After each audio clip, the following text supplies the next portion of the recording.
Que Dios te bendiga ricamente. Continuamos con esta serie de videos que estamos haciendo en base al asesinato de Fernando Baizós. Tú te preguntarás, ¿por qué si el canal tiene una orientación básicamente sobre psicología, fe, estamos trabajando en la pérdida tan dolorosa de este joven argentino? Bueno, porque hace tiempo que el Señor me dio la carga que para el 2023 tenía que trabajar precisamente episodios donde se trabajara el tema de las emociones y que empezara con el tema de la impulsividad, sobre todo hablando de Abel y Caín. Así que hacia ahí vamos.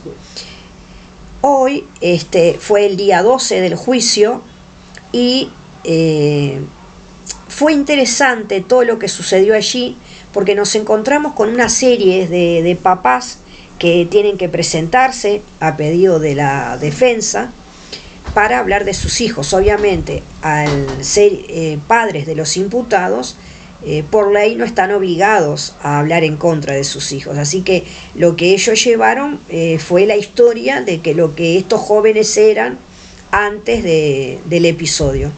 Lo interesante es que todos estos papás son negadores. Que me perdonen estos papás, que no les conozco, pero yo analizo como psicóloga. Si alguno de ellos o todos me tocara a mí periciarlos, evidentemente en el informe iba a ir que además de los imputados tenían o tienen precisamente una familia de padres negadores, donde el mecanismo de defensa de la negación la tienen grabada a fuego. Ninguno de los padres fue capaz de decir: sí, reconozco, mis hijos se me fueron de las manos, han pasado episodios de violencia, los suelen ocasionar ellos, desde muy pequeños tal cosa o tal otra. Un padre sabe cuando un hijo es violento. Recordemos que, no voy a dar nombres ni apellidos, pero uno de los jóvenes se comenta que en el barrio golpeó a un muchacho mayor que él. El muchacho se quebró, hizo la denuncia porque además le robó la moto. Y había fotos que lo incriminaban con respecto a esa moto robada. O sea que estos muchachos no eran, como decimos en un lenguaje coloquial, una joyita. Estos muchachos todos tienen un perfil clásico de antisociales. El antisocial precisamente son muy seductores. Uno piensa que el antisocial es el típico joven que agarra un arma, un fierro, como le dicen en el lenguaje de la calle, y sale a robar y a matar. No, hay antisociales que están integrados en la población.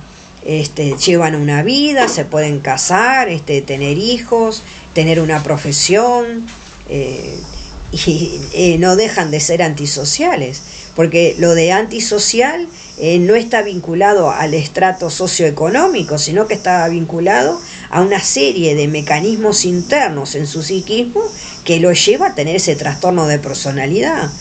No podemos vender gato por liebre.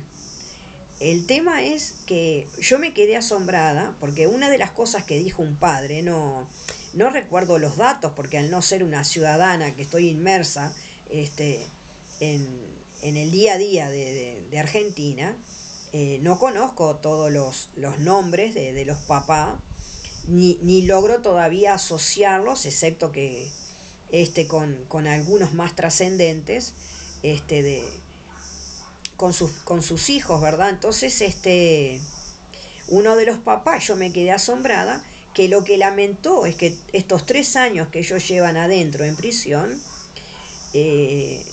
se privaron de muchas cosas porque los insultan. Uno de ellos mencionó que perdió el trabajo, que trabajaba en un automotor y perdió el trabajo porque decían que era el padre de un asesino. Otra madre también comentó que llaman por teléfono y que insultan, les dicen cosas, los amenazan.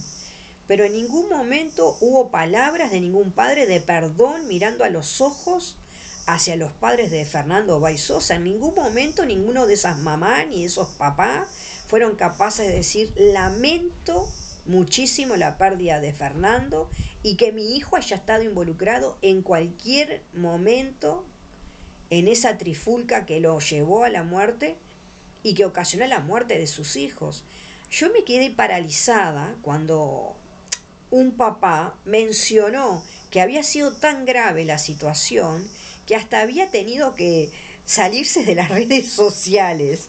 Perdónenme que me ría, pero hasta parece irónico que un papá, que su hijo participó de un asesinato, de una salida de depredadores a matar, que eso no lo pueden negar, pero claro, la defensa lo que está alegando es una estrategia, como todo abogado. Lo que quieren es que lo sentencien por riña, y como la riña, tanto en el Código Argentino como en Uruguay, asesinato en riña, tiene menos años de prisión, de 2 a 6 años, y ya llevan 3. ¿Qué es lo que quiere el abogado? El abogado está buscando que los procesen por riña y que se provocó un asesinato en esa riña, y que por lo tanto salgan estos muchachitos bien almidonados a deambular por las calles de Buenos Aires. Eso es una locura. Estos muchachos tienen que, no sé si cuántos años les tienen que dar, pero si no le dan cadena perpetua, por lo menos que les den bastantes años, con un tratamiento psicológico y psiquiátrico acorde, a ver si alguno de ellos es capaz de sanar, porque en ningún momento, ni ninguna madre, ni ningún padre, ni ninguno de ellos fue capaz de mirar a los padres de Fernando y pedirle perdón por haber asesinado a su hijo. Todos se corren del lugar. ¿Cómo lo analizo esto como psicóloga? Bueno, fijándome en las expresiones no solamente físicas y corporales, sino en los momentos donde llora. Por favor, yo agradezco no estar inmersa en la sociedad argentina, porque sería una de las primeras que estaría haciendo ironías en las redes sociales, porque realmente esto es completamente loco. Al joven que más no sé si decir complicado está, pero un joven implicado, que no voy a dar nombre tampoco porque no importa, uno de los más implicados, que reconoció inclusive su zapatilla y su ropa, es como que era por los efectos del alcohol, y no sé, quiere alegar como que le vino una amnesia, que ni siquiera recuerda lo que hizo. Por favor, ¿cómo no va a recordar lo que hizo si hablaban en los mensajes que se mandaban de texto y en las redes sociales, que se iban a premiar, que iban a tomar vino, que iban a fumar flores, que tenían un trofeo que había caducado? Una falta de valores, de principios morales impresionante, pero sobre todo una falta de sensibilidad atroz. Ahora bien, lo que más me preocupó es los padres. Ustedes recuerdan que en los 2 episodios anteriores yo hablé que de tal palo tal astilla. Estos hijos vienen de un hogar donde no hubo límites, y estos papás quieren hablar de sus hijos como que son maravillosos, hermosos y bonitos, y serán muy bonitos físicamente, serán muy maravillosos en su fuerza física y un montón de cositas más. Que bueno, inclusive un papá llegó a hablar de que uno estaba en la universidad, el otro iba a entrar a tal universidad, pero es como dije anteriormente, los antisociales también pasan por la universidad. El tema está que estos papás, ninguno fue capaz de decir: lamento que mi hijo fue capaz de matar a alguien, o mi hijo fue incapaz de detener que mataran a alguien. Todos los papás se están corriendo, y todos los hijos de estos papás se están corriendo del discurso de que son asesinos. Entonces lo hacen quebrándose en llanto en momentos estratégicos, porque ese llanto ni siquiera es natural. El llanto no es por culpa, el llanto es porque no quieren cadena perpetua o no quieren que le den 10, 15 años, entonces están llorando por lo que se pierden. Pero no hubo ninguno que fuera capaz de decir, sí, lamento, me siento avergonzado y la verdad que es terrible lo que hice. Ninguno fue capaz de decir, no me reconozco en lo que hice. No, ninguno. Todos ellos tratan de zafar. Y lo más triste, lo más doloroso, fue que nadie menciona el nombre de Fernando.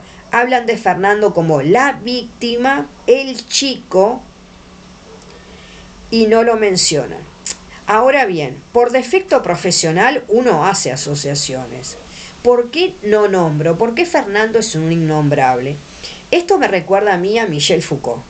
Michel Foucault, cuando habla del poder, precisamente una de las cosas que trabaja Michel Foucault es cómo ciertas cosas a nivel social se van normalizando, ¿no? Entonces parece ser que darle una paliza a alguien y asesinarlo, bueno, es normal, es una cuestión de chicos que salen a bailar, vuelcan un vaso con un refresco, con alcohol, con lo que sea, vuelcan un vaso, porque todo comenzó por eso, que es la estrategia que ellos hacen como bromita, ¿no? De volcarle el vaso a alguien, pechar a alguien, y ahí empiezan la trifulca, porque todos sabemos, analizando los videos, escuchando horas y horas de declaraciones, de que los testigos planteaban de que este era el modus operandi de esta barra de muchachos, sobre todo determinados personajes que usaban esta estrategia,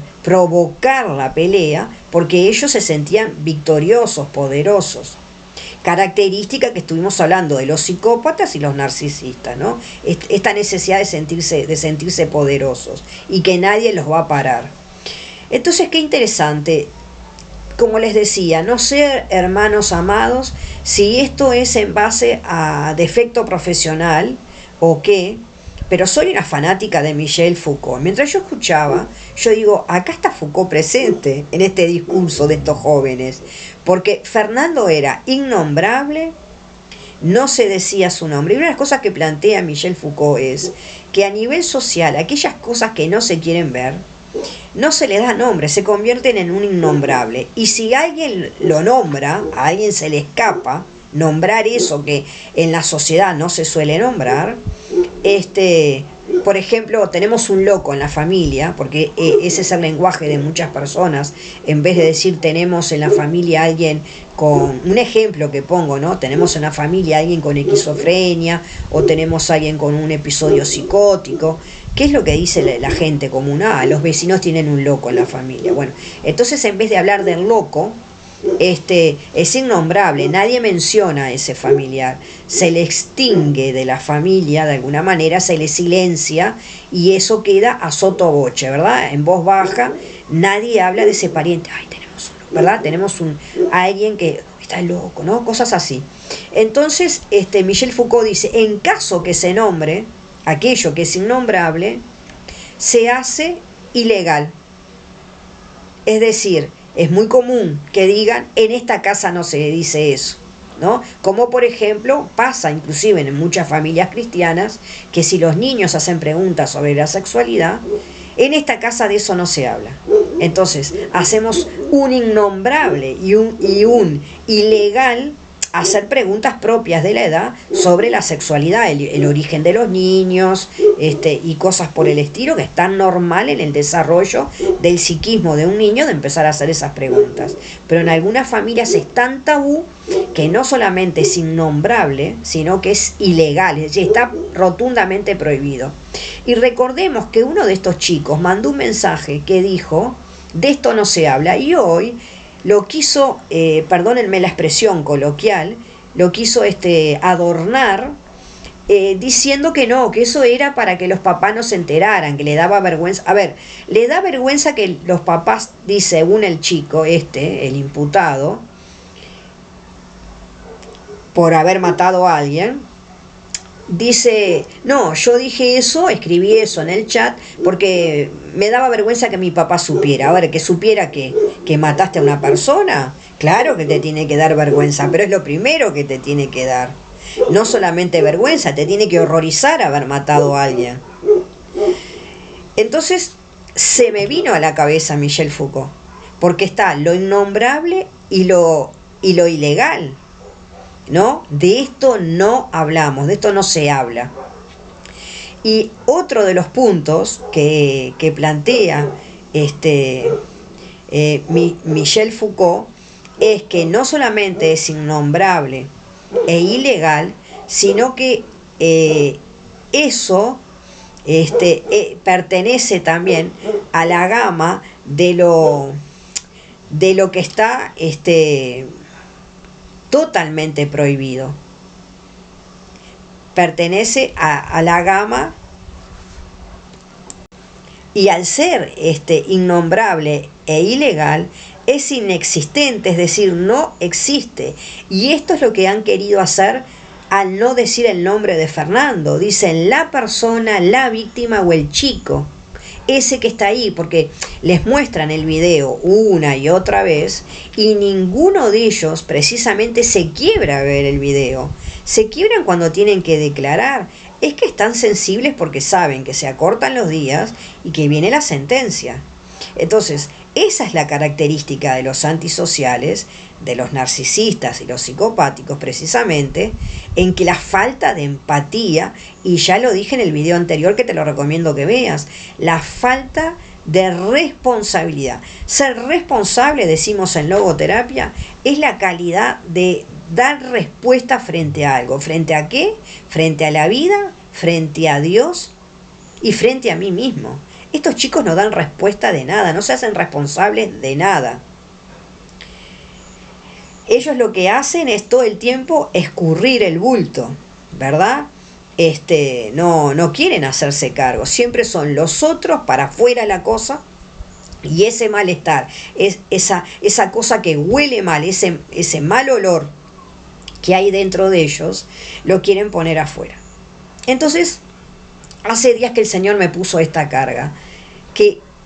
¿Por qué estoy tan interesada en este tema? Porque precisamente hace tiempo que quiero hablar, y el Señor me lo viene marcando, que hable de Abel y Caín.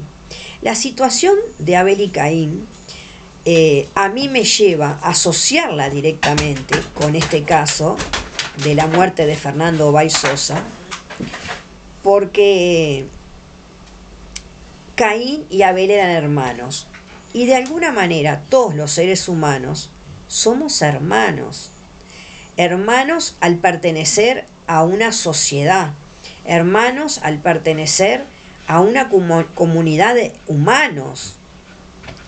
Entonces, en ese sentido, no hermanos como lo decimos en el término religioso, sino en ese sentido, ¿verdad? El otro, el dolor del otro me tiene que importar, porque es un humano igual a mí, y tengo que ser sensible frente a la situación de dolor del otro.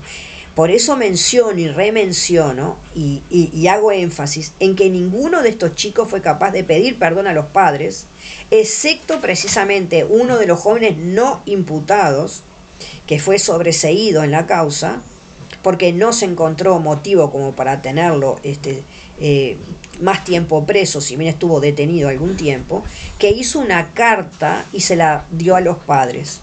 Eso es un gesto humano, pero precisamente es uno de los chicos que no está en este juicio. Estos muchachos que están en este juicio, que estamos hablando de hombres ahora, por más que sean jóvenes, son hombres, no se están haciendo cargo de lo que hicieron. Y se rompió ese pacto de silencio porque ahora cada uno quiere hacerse cargo de sus trapitos sucios y se olvidaron de que son una manada. Pero este es el tema, son una manada y se devoran entre ellos. Y acá viene el tema de Abel y Caín. Yo me crié en un colegio católico, el colegio San Antonio María Claret en Montevideo, donde había una imagen con una frase que a mí me marcó para toda la vida, de Antonio María Claret, que la tengo aquí y la voy a compartir, que esa frase es bellísima y dice: haz, Señor, que ardamos en caridad y encendamos un fuego de amor por donde pasemos. A mí esa frase me encantó muchísimo, ¿no? Voy a volver a leerla por si la quieres anotar. Haz, Señor, que ardamos en caridad y encendamos un fuego de amor por donde pasemos. Esto me recuerda a una frase de Galeano donde dice que cada persona es un fueguito, ¿verdad? Que arde. Antonio María Claret plantea maravillosamente esta situación en el que los cristianos precisamente tenemos que tener la idea de transformar el mundo y lograr que los hombres se sientan acompañados unos por otros y puedan sentir el fuego y la pasión del amor que existe cuando conocemos al Señor. Por eso hago hincapié en la necesidad y la urgencia de que los cristianos nos hagamos cargo precisamente a nivel social de acompañar a los adolescentes, a los niños, a los jóvenes cuando están en estas situaciones. Yo me pregunto, no solamente por los deportistas, por las personas que entrenaban a estos jóvenes, sino por los referentes educativos, por los referentes de la comunidad. Si todos ahora salen a decir que siempre vieron que eran como una banda de chicos organizados para provocar peleas, inclusive la novia de uno de ellos le manda un mensaje preguntándole: no son ustedes, ¿no? O sea, cuando tú mandas ese mensaje es porque realmente sabes que en el grupo que está tu novio siempre están armando trifulca. Yo me pregunto, ¿no hubo ningún referente que fuera capaz de decir: vení, amor, te voy a hablar? Vos sabés que me han llegado a mí, a mis oídos, comentarios de que tú estás haciendo este tipo de conductas. ¿No tienes miedo que esto te lleve a grandes consecuencias? Si alguien les hubiese hablado, quizás, aunque sea uno o dos de ellos, no digo que iban a cambiar, porque estos tienen una estructura de personalidad ya enferma, pero por lo menos, quizás, en algo hubieran podido resonarle en su interior. ¿Y quién no te dice? ¿No hubo por ahí un líder espiritual, sea de la iglesia que sea, capaz de darse cuenta de las características de estos jóvenes, ir y desafiarlos a que conozca al Señor? Yo creo que esto es un ejemplo de lo que es la sociedad hoy en día. Es una sociedad individualista, donde cada uno lucha por su propia familia y le importa muy poco lo que pase afuera. Pero el tema ¿cuál es? Que al vivir en una sociedad, lo que pasa en otra familia nos afecta a nosotros, porque estas familias son familias precisamente con un mecanismo de defensa de negación. Mis hijos son una joyita, no les pongo un límite, no les pongo un parate, y parece ser que bueno, que si matan a alguien, no son asesinos y yo me tengo que salir de las redes sociales y Dios mío, me quedé sin trabajo y para peor. A mí eso me dio una sensación de rabia, pero a la vez también me pareció tan bizarro. Una cosa es decir me quedé sin trabajo porque dicen que mi hijo es un asesino, y otra cosa es decir me tuve que salir de las redes sociales. Por favor, sos un hombre, hacete cargo de que fallaste como padre. Y lo de las redes sociales es lo de menos. Porque una mamá y un papá llegan a su hogar, ponen las llaves de la puerta y no hay ningún teléfono que suene y que le diga: mamá, aprobé una materia, mamá, estoy avanzando en la facultad, mamá, con mi novia tal cosa. No, estos papás, a partir de que los hijos de estos otros mataron a su hijo, van a poner la llave y lo único que van a escuchar es silencio. Porque este hijo no está con ellos, porque fue asesinado por la banda, por la manada de estos salvajes. Entonces, esta frase de Antonio María Claret: haz, Señor, que ardamos en caridad y encendamos un fuego de amor por donde pasemos, a mí me acompañó toda mi infancia. Y de eso se trata el cristianismo, de hacer un fuego de amor. que podamos encender y que nosotros ardamos en caridad. Antonio María Claret lo que está diciendo es: incéndiate en caridad para con los demás. Y es una frase bellísima. Hay un momento en el desarrollo del psiquismo infantil que Lacan, que es un psicoanalista, plantea que entre los 6 meses y los 18 meses hay una etapa que se llama la etapa del espejo. ¿En qué consiste la etapa del espejo? Es cuando el niño, que todavía gatea y no tiene un buen control de su cuerpo, descubre un espejo en la casa, ¿verdad? Todos tenemos un espejo en la casa. Era muy común en mi época, ahora no tanto porque los espejos son caros, pero era muy común que todos tuviéramos un ropero con un espejo del tamaño de uno. Entonces se veía de cuerpo entero. Entonces lo que plantea Lacan es que entre los 6 meses a los 18 meses, lo que observó Lacan es que los niños que empiezan a dominar su postura y a erguirse un poquito, aunque se caen, se arrastran muchos de ellos, llegan al encuentro de ese otro que ven en el espejo. Ellos no saben todavía que son ellos, pero lo interesante es que el niño va con gozo al encuentro de esa imagen, sin saber que es la imagen de ellos mismos. Entonces, en esta imagen del espejo es fundamental esta etapa del niño que se empieza a autopercibir, el descubrimiento del otro, pero el otro a través de mi reflejo. Es decir, el niño reconoce que hay un otro, se alegra, pero ese otro es sí mismo. Entonces, en esa etapa, es una etapa muy bonita, el niño que todavía tiene un cuerpo fragmentado, dice Lacan. ¿En qué sentido es un cuerpo fragmentado?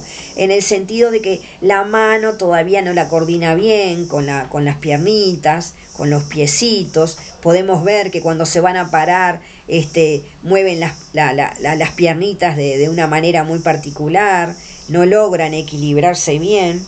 Entonces todavía no tienen una coordinación motriz acorde del niño. Tienen un pataleo muy descoordinado.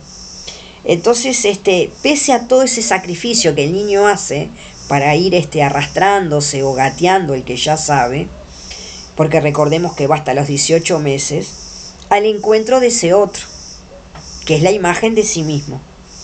Y Lacan lo que marca es el júbilo con el que el niño se acerca a esa imagen, y con ese cuerpo que todavía no coordina motrizmente. ¿Y por qué dice Lacan que el niño se goza? Porque descubre en el otro la perfección. ¿En qué sentido? Ese otro, que es él mismo, él en el espejo lo ve como que puede y que hace las mismas cosas que él hace.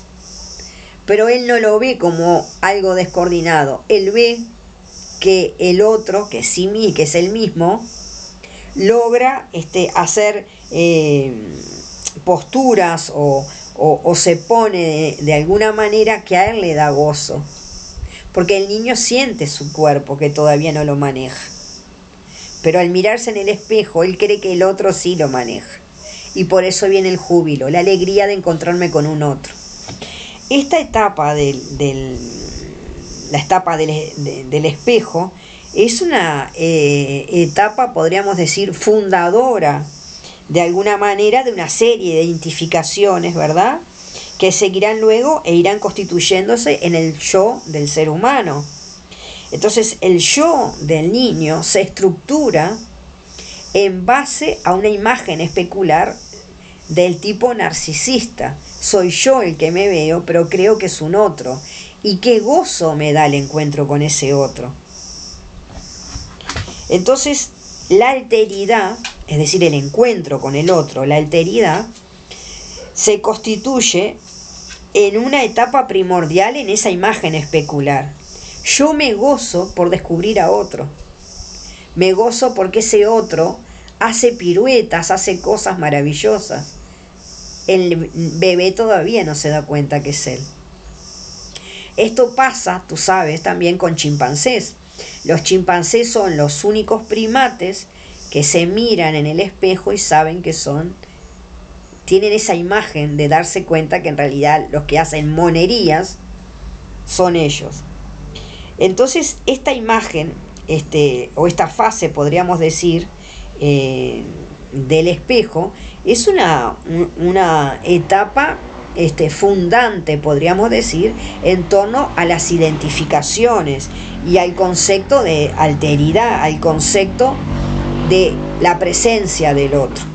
Pero por sobre todas las cosas es fundante en el tema que Freud trae, que es el ideal del yo.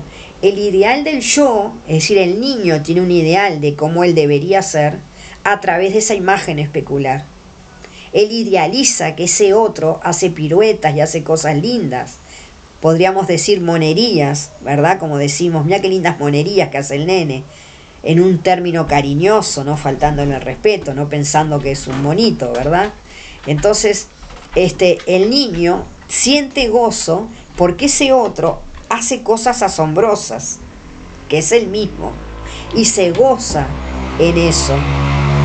Y en ese hecho, su yo ideal comienza a fundarse. Entonces, no sé si tú me puedes acompañar en estos pensamientos que yo tengo, que arranqué desde Michel Foucault, de lo que está pasando con estos chicos. Estos chicos imputados, al no nombrar, al hacer de Fernando un innombrable, porque dicen la víctima, el chico, no dicen Fernando, al hacer de Fernando un ilegal, mandando mensajes que de esto no hablamos, no se habla nadie de esto, pero hubo uno que era un loro que se lo contó a medio pueblo. Y por otro lado, haciéndolo ilegal, es decir, inexistente, ¿verdad? Lo ilegalizamos, es decir, esto no puede ser, esto no nos pertenece, esto es, yo no fui, fueron otros y cosas por el estilo. Al hacer esto, lo que están haciendo es mostrar precisamente lo doloroso que es tener rasgos antisociales, porque ellos no se gozan, podríamos decir, en decir yo no fui el que asesinó a Fernando, sino que están en la etapa negadora. El gozo de ellos debería haber sido, tuvimos una trifulca en el lugar bailable, o un intercambio de palabras y lo solucionamos con el diálogo. Ese debería ser el gozo de ellos. Estos se están mirando en un espejo donde no hay imagen especular, donde no pueden ver a Fernando, porque precisamente lo que ven, tal como la imagen especular de Lacan, lo que ven es un cuerpo fragmentado, un cuerpo en el que se le dieron patadas en la cabeza, patadas en órganos vitales, y que no es solamente la patada en el rostro que la dio un chico que no voy a nombrar. Los peritos ya han explicado una y mil veces que Fernando murió por una suma de golpes. El golpe de ese chico podríamos decir que fue el golpe final. Pero todos con sus golpes, inclusive el primero que le dio un golpe en la nuca, ese ya lo debe haber dejado nocaut porque Fernando cae. Y si tú te pones a pensar en todo esto que yo te hablé, y si conoces la historia de Narciso, quizás de las clases de literatura o de filosofía, o mismo si alguna vez escuchaste algo en consejería, Narciso era un personaje de la mitología que se miraba en el lago y estaba enamorado de lo que veía. Ese es el narcisismo. Solo existo yo y mi ego. No quiero saber más nada del otro. No hay una alteridad. Y cuando no hay una alteridad, hay un trastorno de personalidad de lo más feo, de lo más grave. Estos chicos imputados que han asesinado a Fernando Baix Sosa Lo que no nombran precisamente es que ellos cometieron un asesinato. Y la noción de alteridad no la tienen. El otro es en la medida que es un objeto de placer para mí, que lo agarro de monigote y lo golpeo. Y lo termino dejando un cuerpo fragmentado. Precisamente una de las cosas que dice Jacques Lacan es que el gozo del niño viene porque no ve el cuerpo fragmentado en el espejo. Ve a alguien que es victorioso, que hace cositas lindas, porque él levanta la manito y el otro también, él se sonríe, el otro también. Y estos muchachos están negando la presencia de Fernando. Le están sacando precisamente toda la vitalidad a Fernando, no solamente porque lo mataron, sino porque lo han hecho, como dice Foucault, un innombrable, un ilegal y un inexistente.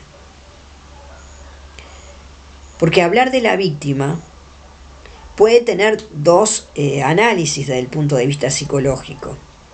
Una es, me alejo para que no me duela, pero ellos no tienen conciencia ni culpa. Esos llantos son llantos estratégicos, yo creo que hasta ensayados pues, en la cárcel. Y lo otro que es, lo otro es que esta situación que se da, precisamente no es porque me hago responsable, sino porque yo no quiero ser condenado. Entonces, como no quiero ser condenado, ¿a quién estoy mirando? ¿Estoy mirando el cuerpo fragmentado de Fernando que yo dejé tirado en el piso? ¿O lo que estoy mirando es mi yo que va a quedar encerrado tras rejas? Esto, hermanos, nosotros tenemos que analizarlo.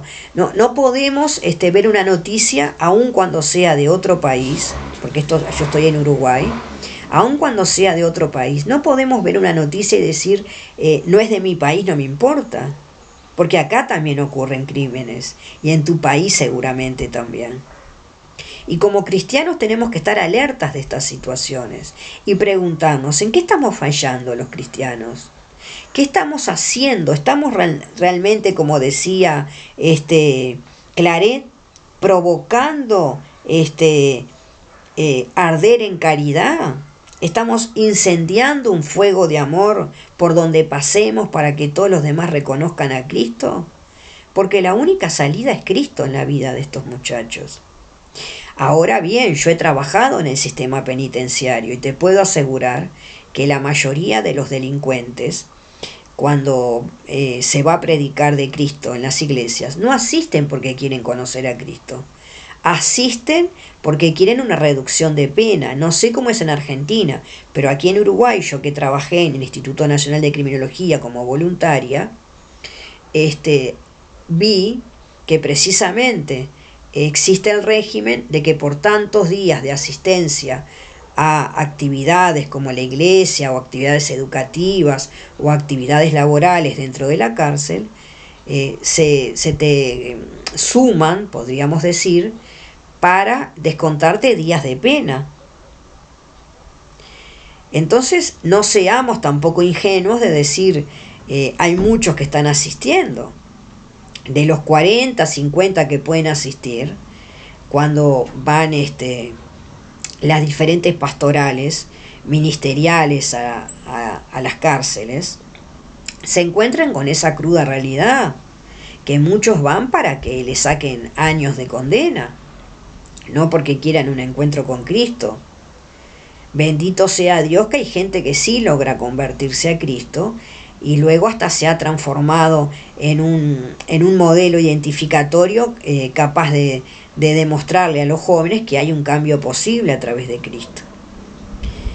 Pero qué interesante lo que pasó hoy en el juicio, porque nos muestra precisamente hacia donde yo quiero llegar, que es hacia la fraternidad, desde el punto de vista de Caín. Todos conocemos, no lo voy a buscar para leer en Génesis, el tema de Abel y Caín, porque es una historia que todos conocemos. Desde las primeras líneas del relato bíblico lo que vemos lo que se está abordando allí es precisamente, con un crudo realismo, un hermano fratricida, un hermano que va contra el otro y lo asesina. Cuando tú lees Génesis 2:18, a mí me recuerda la imagen especular en el espejo, el estado del espejo en el niño, porque dice, no conviene que el hombre esté solo, ¿verdad? Es cuando Dios decide a hacerle una pareja a Adán. Pero ¿por qué traigo esta frase? No conviene que el hombre esté solo. Porque en la imagen del espejo, en la etapa, en esta fase de la imagen del niño mirándose en el espejo, el niño se goza porque hay un otro. Y Dios lo plantea claramente en la Biblia, no conviene que el otro esté solo. Porque es la presencia del otro, la alteridad, la que a mí me permite crecer, la que a mí me permite precisamente constituirme en un sujeto. Es parte de cómo yo me formo, es parte de mi subjetividad. O sea que el encuentro, estar frente al otro, es algo fecundo, algo que me enriquece. Salir de la soledad significa también plantearse el problema de que tengo que aprender a estar con el otro. Porque no seamos ingenuos, estar con el otro no es fácil. Lleva a choques, a roces, a confrontaciones, lleva a desencuentros. Y si seguimos analizando la historia de Caín y de Abel, en esta narración que encontramos en Génesis, donde Caín es el protagonista, no Abel, vemos que Abel aparece muy poco. Podríamos decir en un lenguaje muy simple, Abel se aparece de pasada. Y Abel no pronuncia una palabra en toda la narración. Y yo lo asocio con lo de Fernando. Fernando está muerto. En el centro de la escena, quien está es precisamente el asesino. Pero en el centro de la escena, si lo miro como licenciada en psicología, lo que está es el estado de ánimo. Y yendo a lo que he estado aprendiendo con el rabino de Edat Mikra, el rabino